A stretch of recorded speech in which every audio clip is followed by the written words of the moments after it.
네, 정치권 소식 짚어보는 아침의 맞수 시간입니다. 김진욱 더불어민주당 전 대변인, 윤기찬 국민의힘 법률위 부위원장 나오셨습니다. 안녕하세요.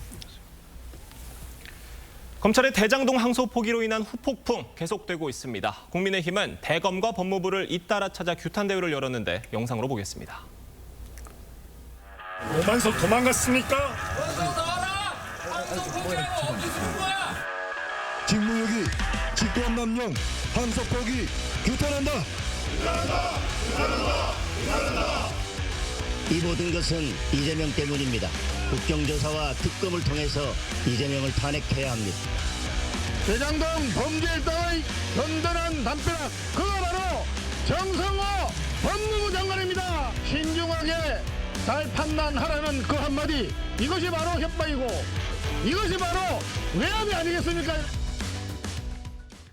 국민의힘 의원들이 노만석 검찰총장 대행을 못 만났습니다. 노 대행이 어제 휴가를 내고 대검에 출근하지 않았기 때문인데 물론 공무원법상 보장된 휴가 얼마든지 쓸 수는 있습니다만 그것도 어제 대장동 사건 항소 포기로 그야말로 검찰이 뒤집어진 이 상황에서 휴가를 썼다는 데 대해서도 여러 가지 좀 비판의 목소리들이 나오고 있어요. 이제 할 말은 있는데 그 말을 못 하겠다는 취지로 저는 읽혀지고요. 예. 사실 어쨌든 대검에서 그 항소하지 않기로 정하고 그 지침을 항소하기로 정한 중앙지검에게 전달한 거기 때문에 그 경위에 대해서 설명을 해야죠. 저게 국민의힘 의원들이 갔다, 정당의 의원들이 갔다가 아니고 국민을 대표하는 국회의원이 갔기 때문에 만나서 설명을 해야 되는 부분이 있는 거고, 또 하나는 대검 그 검찰총장 직무대행자가 저렇게 하는 게 책임이 없다는 이유가 뭐냐면, 만약에 추한 항소가 가능한지 여부도 검토를 해야 되는 부분이 있어요. 이게 어려운 부분이지만 제가 항소를 어쩔 수 없이 못했다. 예를 들어서 위에서 외압 때문에 못했다. 그럼 책임질 수 없는 사유로 항소를 못했기 때문에 이걸 추한 항소할 수 있는지 여부도 되든 안 되든 검토하는 정도의 그런 정도 성의는 보여야지만 되는 것이지, 지금 나는 어쩔 수 없고 위에서 외압을 했든 안 했든 저렇게 칩거하는 것이 과연 검찰총장 직무대행자로서의 국민에 대한 예의냐, 이 부분은 좀 숙고할 필요가 있다 생각합니다.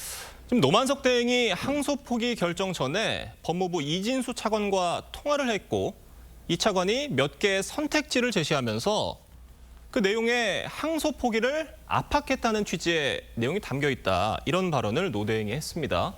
이진수 차관은 그런 적 없다는 입장이에요.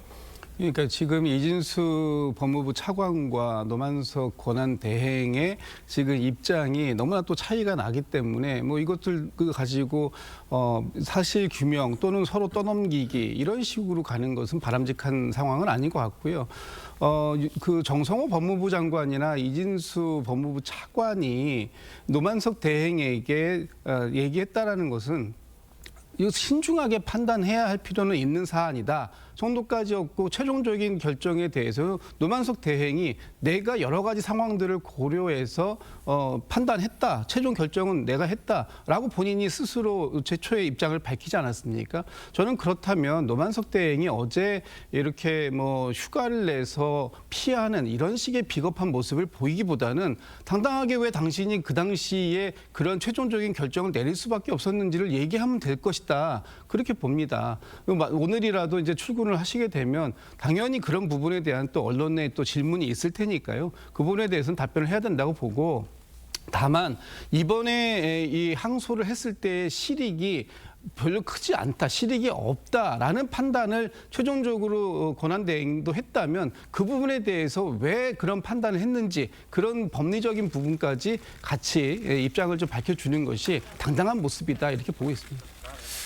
노만석 검찰총장의 얘기에 따르면 이 차관이 정확히 어떤 얘기를 했는지 모르겠습니다. 이거 선택할래 저거 선택할래 얘기를 했는지 ARS처럼 1, 2, 3번을 제시를 했는지는 모르겠습니다만 그 선택지의 내용 중에 검찰 보안 수사권 얘기가 들어있지 않았겠느냐는 시각도 있어요. 저는 그 시각에 동의를 하죠. 왜냐하면 인사 관련된 얘기는 안 했을 거고요. 그 정도 사람은 아니라고 보고. 그러면 검찰에 남아있는 과제가 뭐냐? 보안 수사권 유지죠.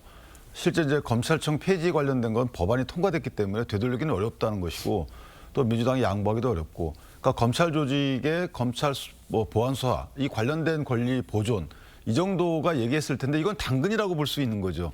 왜냐하면 검찰 수사권을 보존한다 하더라도 그 뒤에 어떻게 또 후속 법령 조치가 이루어질지 모르겠고, 또 하나는 어떤 내용이라 하더라도 국민의 기본권인 재산을 회복시켜주는 거, 물론 이게 단체의 재산이지만 그런 것 관련돼서 뭔가 딜을 제안했다는 것 자체, 수긍했다는 건 물론 나쁜 일이지만 예. 그런 걸 만약에 제안했다 그러면 그런 취지로 알아들을 수 있는 어떤 말을 했다면 그게 본인 생각은 아닐 테고 법무차관이 그 정도 힘은 없을 테고요. 그럼 이런 제안을 해서 김만배 씨 등을 도와줄 이유가 도대체 뭘까? 이거에 대해서는 도대체 납득하기 어려워요. 균형이 안 맞는다는 거죠. 이게 공익 대 공익이 부딪히는 게 아니고 사익 대 공익이 부딪히는 건데 예. 여기서 사익의 편을 들었다. 저는 항소 이유 말씀 자꾸 하시는데 항소 이유가 없는 사안도 있고 있는 사안도 있을 수 있죠. 근데 이 사안 같은 경우에 여러 가지가 섞여 있잖아요. 김만배에 대한 형량, 뭐 유동규에 대한 형량, 남욱에 대한 형량, 그다음에 추징금을 추징할 수 없는 이런 불이익함, 이런 것들을 전부 다 항소 포기할 실익이 도대체 뭐죠? 그중에 일부라도 골라서 했으면 그나마 논박의 대상이 될 텐데 아예 아무것도 항소 안 했어요. 이걸 어떻게 설명할 건가요? 전 도저히 납득이 안 돼요. 지금 뭐 법조계에서는 이게 재판 거래 아니냐 이런 지적도 나온다고 하는데 어떻게 보세요? 이게 예전에 저희 대법원 그 사법농단 관련해서 예. 사실 상고법원 관련해서 예. 이 수사를 그 사건과 대대적으로 비슷하다는 했었잖아요. 지적이에요. 많은 사람이 구속되고 했단 말이에요. 이 말은 뭐냐면 국민의 어떤 그 기본권 보장을 위해서 국민의 이익을 위해서 뭔가 얘기가 오가는 게 아니고 나의 사익 또는 나의 정치적 이익 또는 내 주변 사람들의 이익 이것을 보장할 방법으로 해당 기관의 이익을 제공한다. 저는 개인적으로 이번에 검찰에 굉장히 실망한 이유가 뭐냐면 검찰의 공소권을 남겨주는 것도 이것도 생각해봐야 되는 게 아닌가. 지금 공소권 갖고 남용을 한 거잖아요. 어찌 보면 결과적으로 그렇게 됐습니다. 예. 이 공소권 행사를 물론 수사팀을 열심히 하려고 했지만 어쨌든 검찰 조직 전체로 보면 이걸 못 지켰어요. 그러면 이 조직을 어떻게 믿고 수사권까지 줍니까? 저는 이 부분에 검찰에 큰 상처를 남겼고 지금 이거를 저희가 타박하고 논박할 대상이 아니고 이걸 어떻게 복원할지 이거 어떻게 복원할지에 대해서 위정자들이 고민해야 되는 거 아닌가요? 아까 제가 말씀드린 추한 항소가 가능한지 이 검토도 좀 해보고 민주당 입장에서 법을 만들어서 야 이거 이런 식으로 뭔가 이상한 그 항소 포기 같은 경우에는 항소할 수 있는 법을 만들어내면 될 거 아니겠어요? 이렇게 생각합니다. 지금 정성호 장관은 신중하게 생각해라라는 말을 전했지만 이게 뭐 지시나 지침은 아니고 의사 표현이었다라고 주장을 하고 있잖아요. 근데 이렇게 얘기를 할 거였으면 차라리 제대로 된 수사 지휘권을 발동하는 게 맞지 않았느냐 이런 시각도 있는데 이건 어떻게 보십니까? 이 사건에 대해서 개별 사건에 대해서 정성호 장관이 취임 때부터 본인은 개별 사건에 대한 구체적 지시를 하지 않겠다, 개입을 하지 이거 수사 지휘를 하지 않겠다라는 어떤 소신을 갖고 있었다라는 이러한 수도 있고요. 좀 전에 말씀 주셨는데 이 사안을 갖다가 항소를 포기함으로써 해서 지금 대장동 김만배 등 대장동 일당들을 비호하고 있다 이런 비판까지 들어가면서 이 사건을 이런 식으로 가져가야 할 아무런 하등의 이유가 없는 사안입니다. 그렇기 때문에 구체적으로 이 사안을 가지고 그 수사 지휘까지 해야 할 필요성이 있느냐 그럴 필요를 못 느꼈기 때문에 그냥 적절하게 신중하게 잘 판단해라라는 그 의사 표현을 했을 뿐이다라고 보이고요.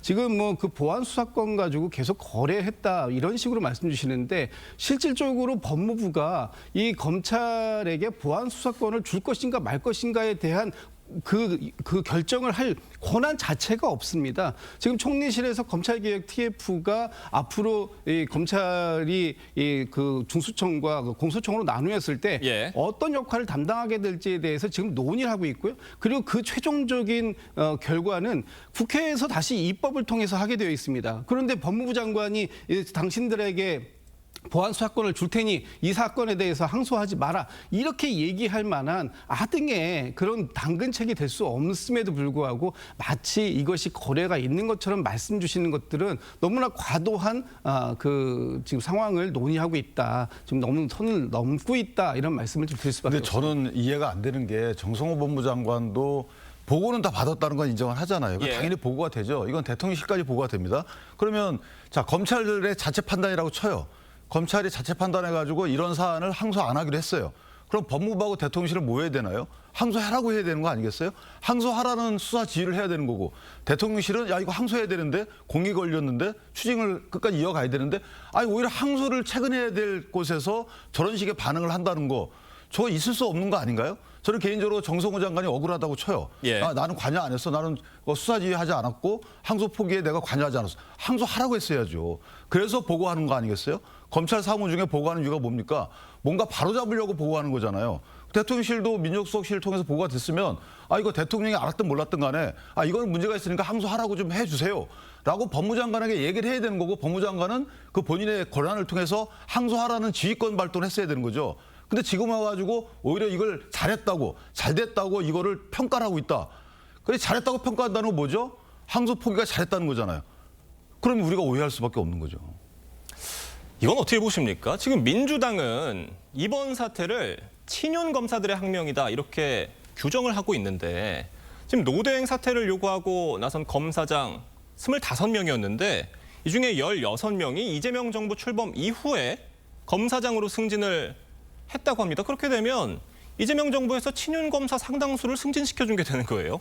친윤 검사라는 뭐 딱지를 붙이는 것 자체가 맞는지는 모르겠습니다만 어느 정권에서 어느 정부에서 검사장으로 승진했는지를 가지고 어떤 뭐 친윤 검사다 또는 친이 검사다 이렇게 붙이는 거는 이제 말이 안 된다고 보고요. 네. 지금의 이 상황 속에서 지금 그 친윤 검사라고 민주당이 비판하는 것은 뭐냐면 1차 이 대장동 사건에 대해서 수사가 시작된 것은 문재인 정부 때 시작했습니다. 그때 1차 수사팀에서 나왔던 결과들, 그때 추징금을 651억 원으로 책정을 했었던 사안이 있었어요. 그런데 그것이 윤석열 정부에 들어와가지고 갑자기 이재명 대통령 당시 성남시장을 여기에 묶으면서 배임 추징액을 4,900억 원대로 늘려잡게 됩니다. 그런데 이번 이 1심 재판에서 보면 결과적으로 지금 법원에서 검찰이 기소했던 내용들에 대해서 상당 부분을 다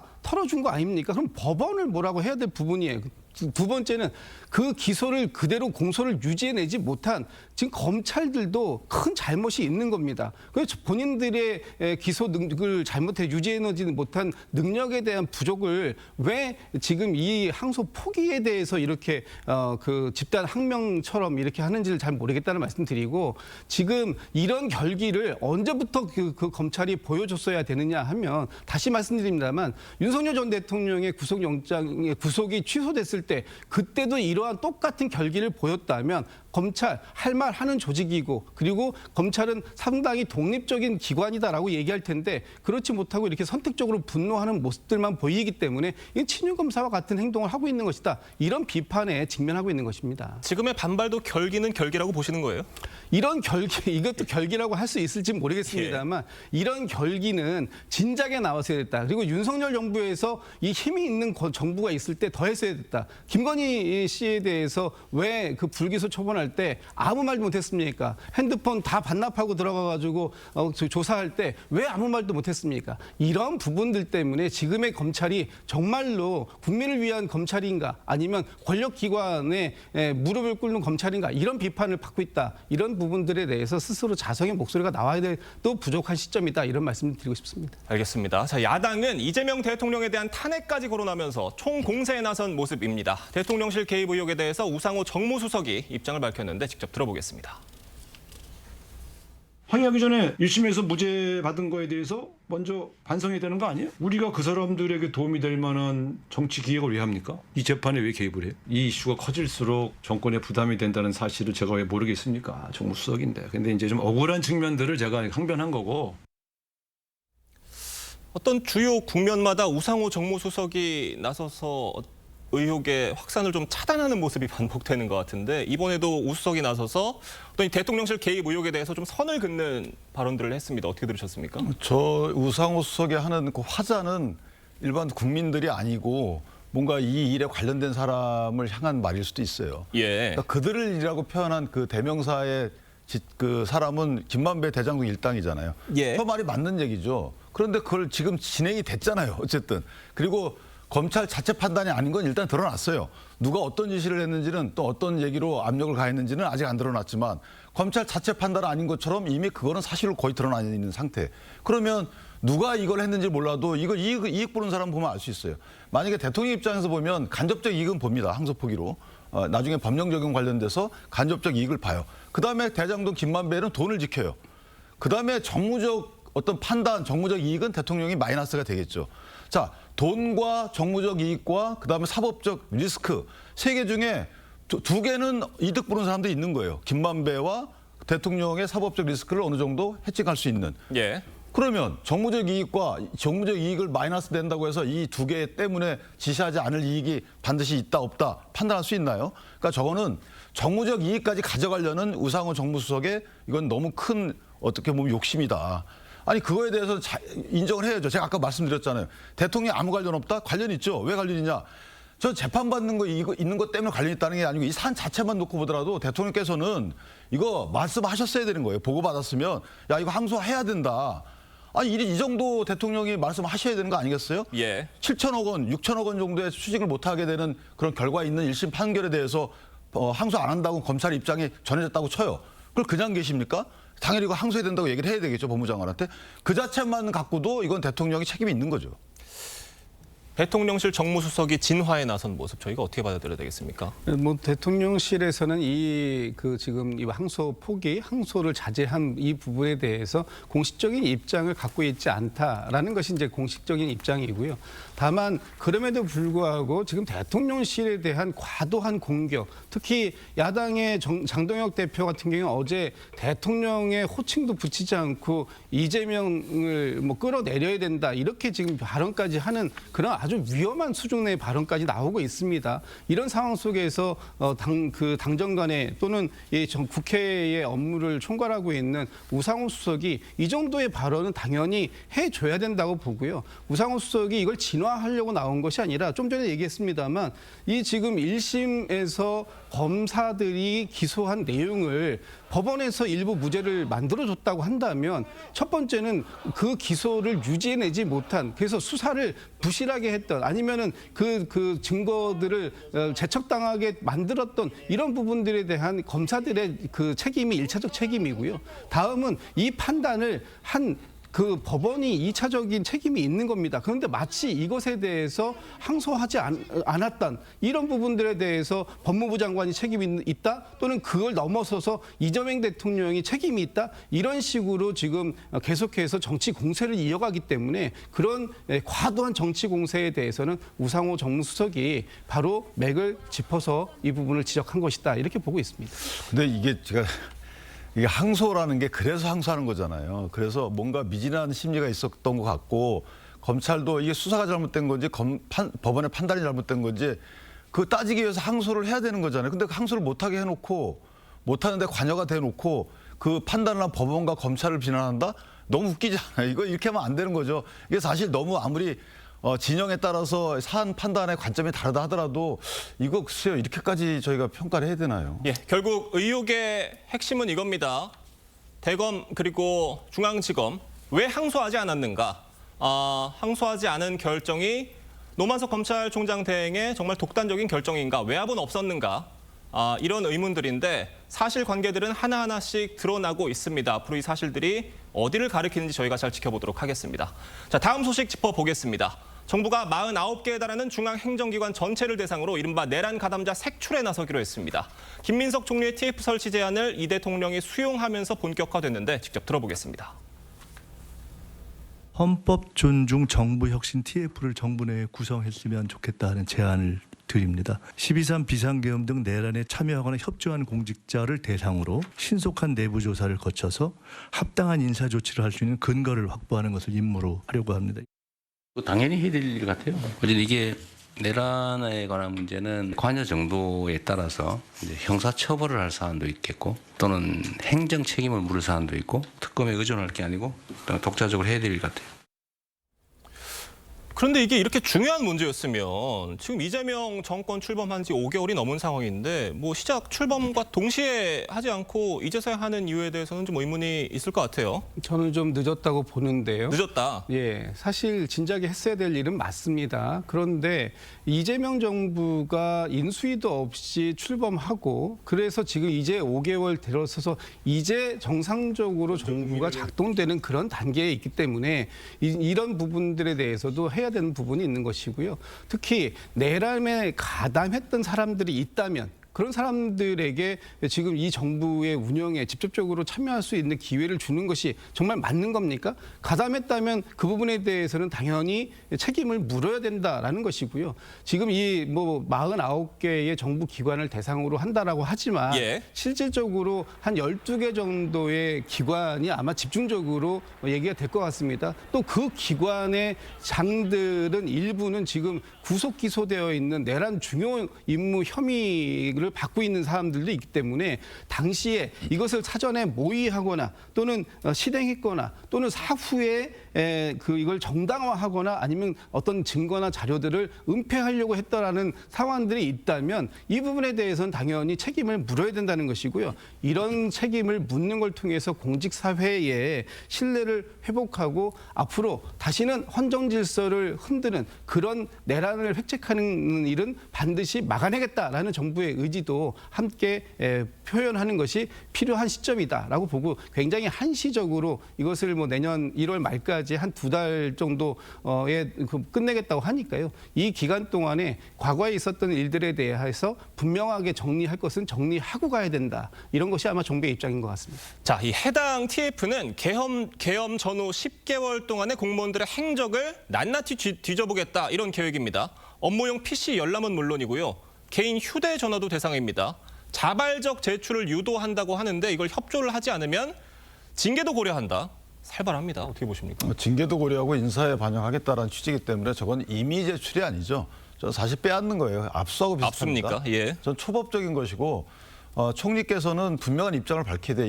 이게 목적이 뭐냐? 행정조사냐, 수사냐, 감찰이냐. 그에 따라서 다 범위 내지 이런 게 달라지기 때문에 명확한 근거를 제시하고 얘기를 해야 되는 부분이 있고 또 하나 이미 이제 수사를 통해서 내란에 가담했는지 여부가 밝혀지고 있고 또 그와 관련 수사가 3번 연장시켜서 진행되고 있어요. 그런데 이게 기준이 뭐죠? 뭘 가담했다는 거고 이거는 이재명 정부가 마지막 남은 헌법이 규정하는 권력 분립의 마지막 축인 직업 공무원을 해체하겠다는 거예요. 이거는 헌법 존중 TF가 아니고 헌법 파괴 TF다. 그러니까 다시 한번 말씀드리지만 총리께서는 근거가 뭔지 이게 그다음에 행정조사인지 수사인지 감찰인지를 분명히 밝혀야 됩니다. 알겠습니다. 오늘 두 분 말씀은 여기까지 듣겠습니다. 감사합니다.